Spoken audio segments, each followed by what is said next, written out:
On December 13, 1991, in the city of Austin, Texas, it was during the late evening hours. Following the close of business, there were 4 young adults, Amy Ayers, Eliza Thomas, Jennifer Harbison, and Sarah Harbison, sitting inside a yogurt store. They were engaging in conversation, giggling, and winding up yet another night that was nothing out of the ordinary. The youngest in the group was Amy, who was only 13 years old.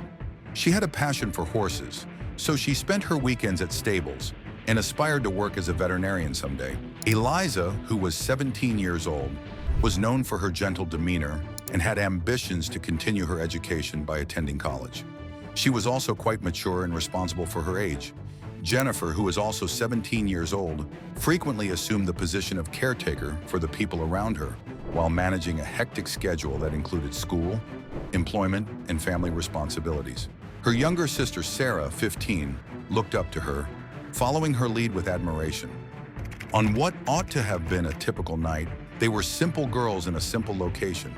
However, the night did not remain uneventful. Sometime before midnight, the yogurt shop became the setting of an inconceivable crime. The perpetrators of the crime set the building on fire in order to cover up any evidence that could lead back to them. By the time the firefighters arrived, the small store had already been completely engulfed in flames. The fire was eventually brought under control, but the aftermath was a scene straight out of a nightmare. There were 4 young people who had lost their lives. Their bodies were burnt, and the evidence had been melted and destroyed. Who would be capable of doing anything so terrible? What is the reason for that? From the start, investigators faced an uphill task. Arson does not just conceal a crime, it also destroys the truth. Fingerprints had been wiped off, blood patterns were no longer clear, and possible DNA had been tainted by the fire.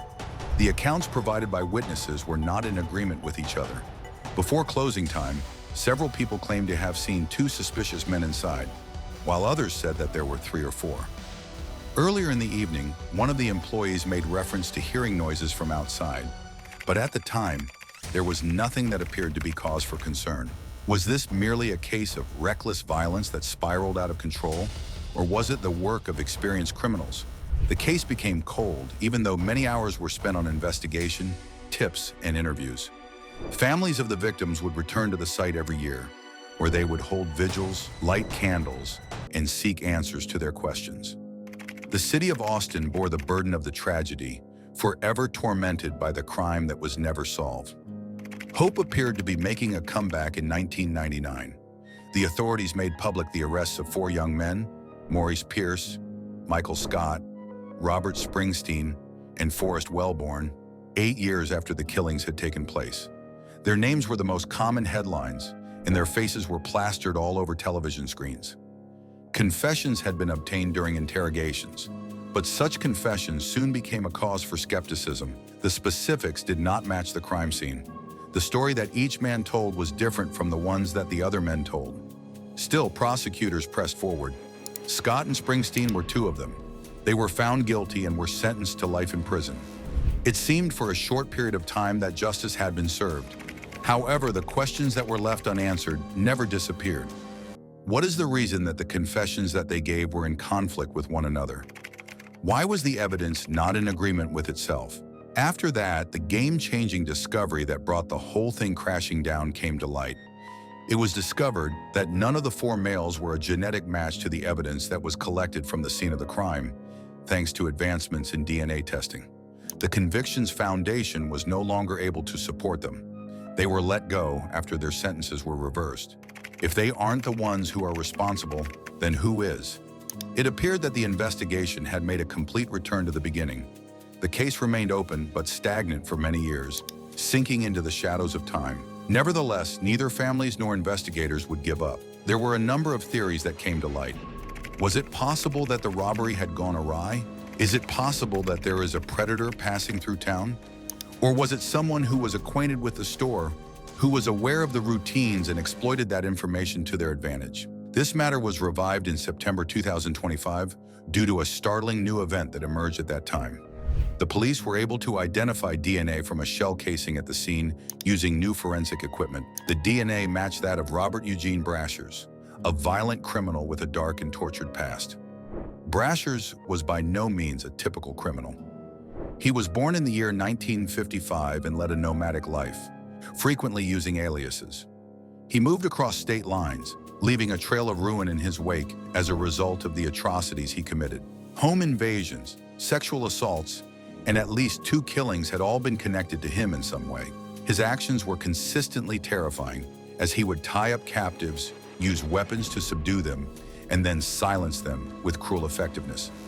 The survivors of his abuse characterized him as someone who was manipulative, cold, and terrifyingly calculated. He had the ability to blend in with his surroundings and live a tranquil life, despite the fact that he was capable of committing acts of incredible savagery. Brashers committed suicide by shooting himself with a firearm in 1999, just as the police in Missouri were getting ready to take him into custody. His death marked the end of his reign of terror, but it also meant that justice would never be served. Without a trial, a confession, or any explanations, for many years, his probable connection to the yogurt business in Austin was kept a secret until the DNA test finally revealed that they were linked. But what does the match mean? Did Brashers commit the murder? Or did he just come into contact with a weapon that was later discovered at the site after it was already there? On that evening, was he working alone, or was he a member of a group? The fact that the crime involved 4 victims who were tied up and executed, as well as the shop being set on fire, implies that multiple people were involved. Is it possible that there are still accomplices who are alive and living free today? Their secret concealed by 30 years of silence? The families are experiencing mixed emotions as a result of the disclosure. Brashers' history of violence is too closely related to the crime to be overlooked. Nevertheless, with his passing, there will never be a confession, no cross-examination, and no verdict will ever be reached.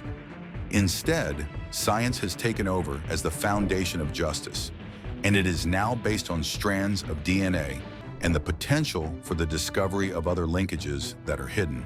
And so the questions continue to be asked. Was Robert Eugene Brashers the actual perpetrator of the yogurt shop murders? Was he the predator who, on that December evening, cut short the lives of 4 young people in Austin? Or does the DNA merely reveal a portion of the whole picture? Assuming that Brashers was indeed guilty, who was it that assisted him?